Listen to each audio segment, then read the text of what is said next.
दोस्तों, एक 35 साल की साली को 64 साल के जीजा से प्यार हो जाता है और अपने जीजा के प्यार में वो इस कदर पागल हो जाती है कि अपने ही पति को मौत की घाट उतारने का प्लान बना लेती है।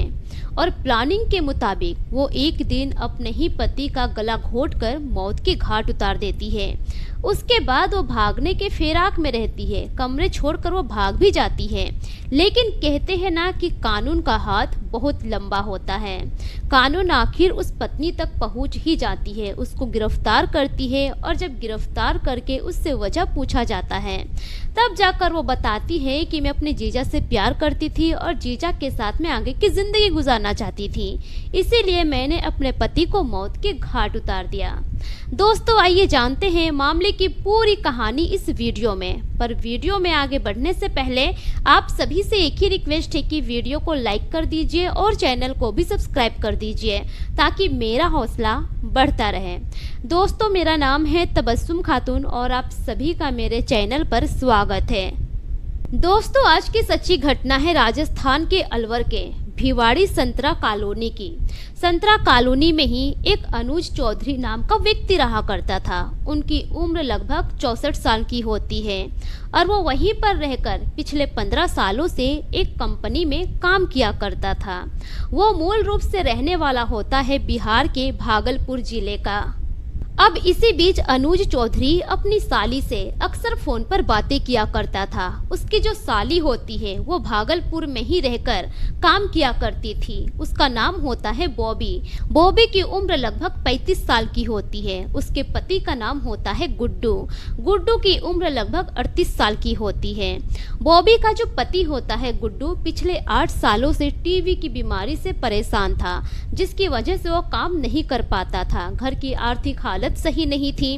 बस इसी की वजह से जो बॉबी होती है मजदूरी किया करती थी और मजदूरी करके अपने परिवार का भरण पोषण कर रही थी। लेकिन उसके साथ ही साथ वो अक्सर अपने जीजा अनुज चौधरी से बातचीत भी किया करती थी। दोनों के बीच में घंटों घंटों बातें भी होती थी।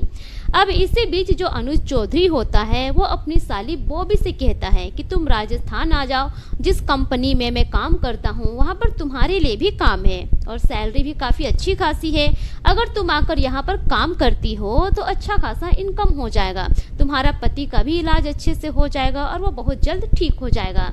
अब जो बॉबी होती है अपने पति को गाँव में ही छोड़कर वो अकेले चली जाती है राजस्थान अपने जीजा अनुज के पास।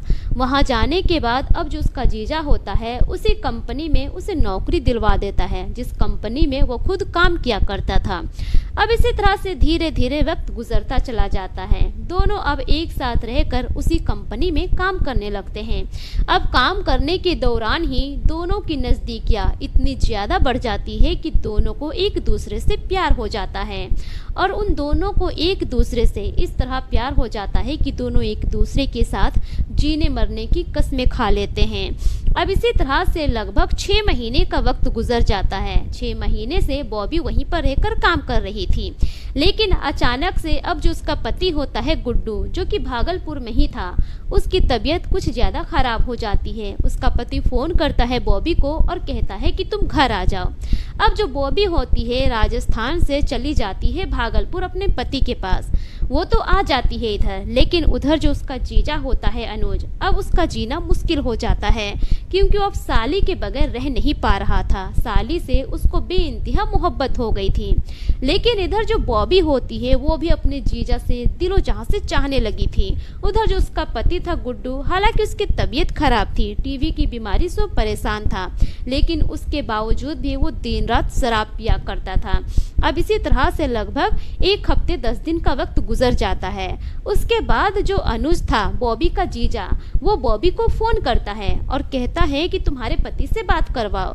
अब जो बॉबी होती है अपने पति गुड्डू से बात करवाती है। तभी अनुज कहता है कि देखो वहाँ पर रहकर करोगे क्या, तुम दोनों यहाँ राजस्थान में आ जाओ, यहाँ पर मैं किराए का एक कमरा दिलवा दूंगा, जहाँ मैं काम करता हूँ वहाँ अच्छी खासी नौकरी तुम दोनों को मिल जाएगी। यहीं पर आकर दोनों मियाँ बीवी काम करो, इलाज भी हो जाएगा, यहाँ पर अच्छे अच्छे बड़े बड़े हॉस्पिटल है। अब जो गुड्डू होता है उसको यह बात अच्छी लगती है, वो राजी हो जाता है। अब ठीक 15 दिन के बाद ही बॉबी अपने पति गुड्डू के साथ वापस राजस्थान चली जाती है। राजस्थान जाने के बाद संतरा कॉलोनी में ही जहां पर उसका जीजा रहा करता था, उसी से कुछ दूर हटकर एक किराए का मकान अनुज दिलवा देता है अपनी साली को। अब वहीं पर बॉबी अपने पति गुड्डू के साथ रहने लगती है और उसी कंपनी को ज्वाइन कर लेती है।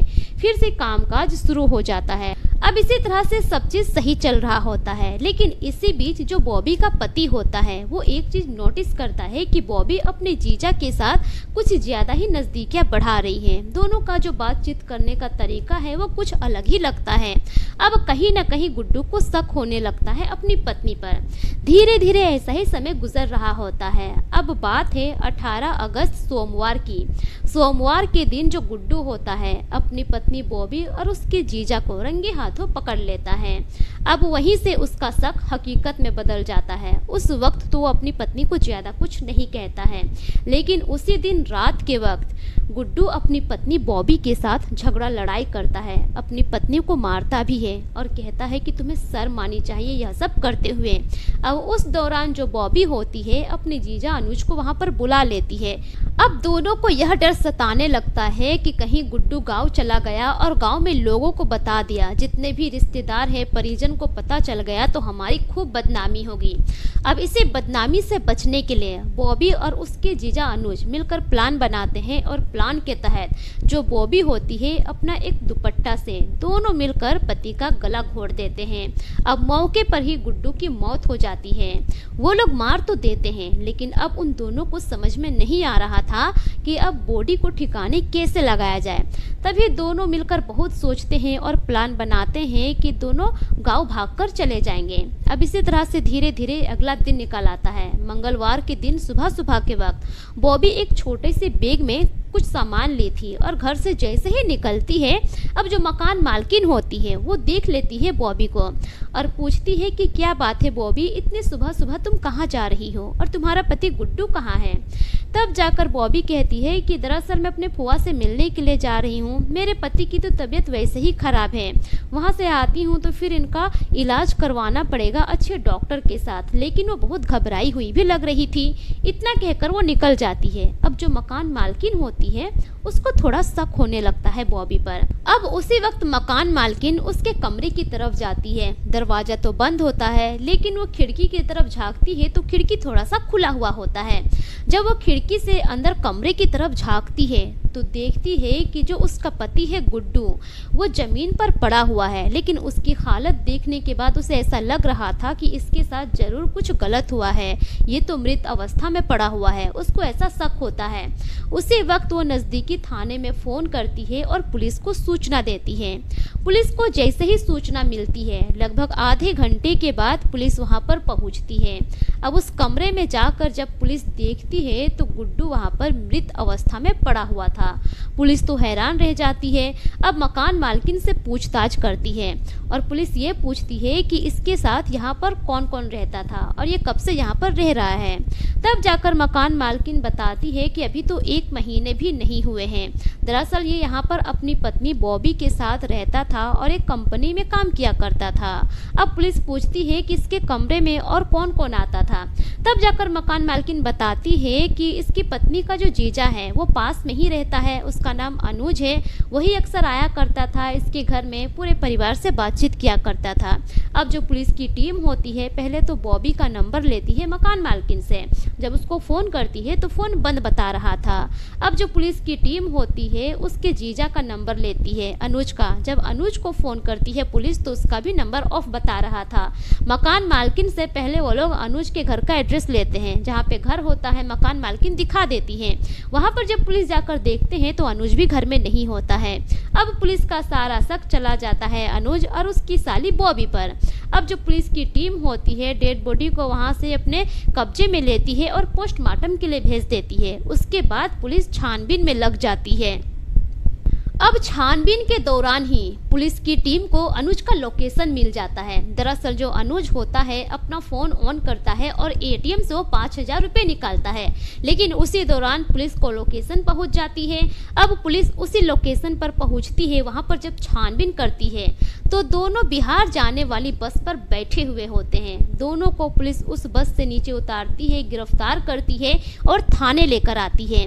जब थाने लाने के बाद दोनों से पूछताछ किया जाता है। वहीं पर जो बॉबी होती है, जब पुलिस बॉबी से पूछती है कि आखिर तुमने अपने पति के साथ ऐसा क्यों किया, तब जाकर बॉबी कहती है कि दरअसल मैं अपने जीजा से प्यार करती थी और मैं अपने जीजा के साथ आगे की पूरी जिंदगी गुजारना चाहती थी।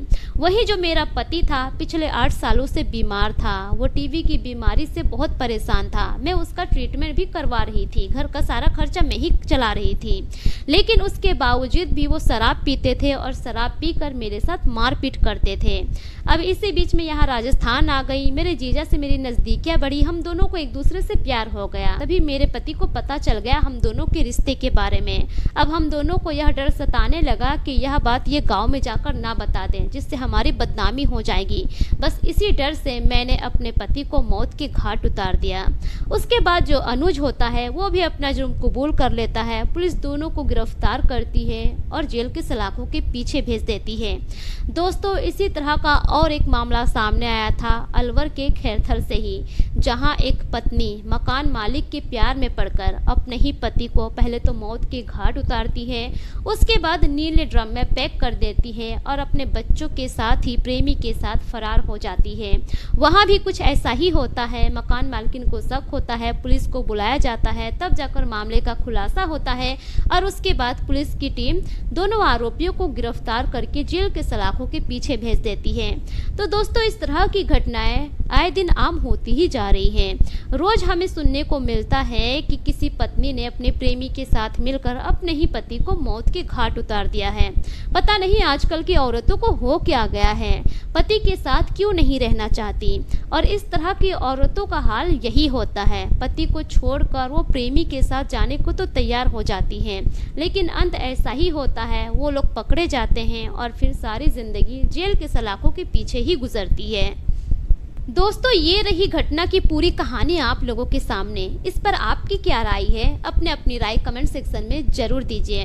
दोस्तों, इस घटना को सुनाने का मकसद किसी की भी भावनाओं को ठेस पहुंचाना नहीं है, बल्कि मेरा मकसद आप सभी को सतर्क करना है, जागरूक करना है, ताकि आप अपना और अपने परिवार का ख्याल रख सकें। मिलेंगे फिर एक नई कहानी के साथ, तब तक के लिए शुक्रिया। जय हिंद।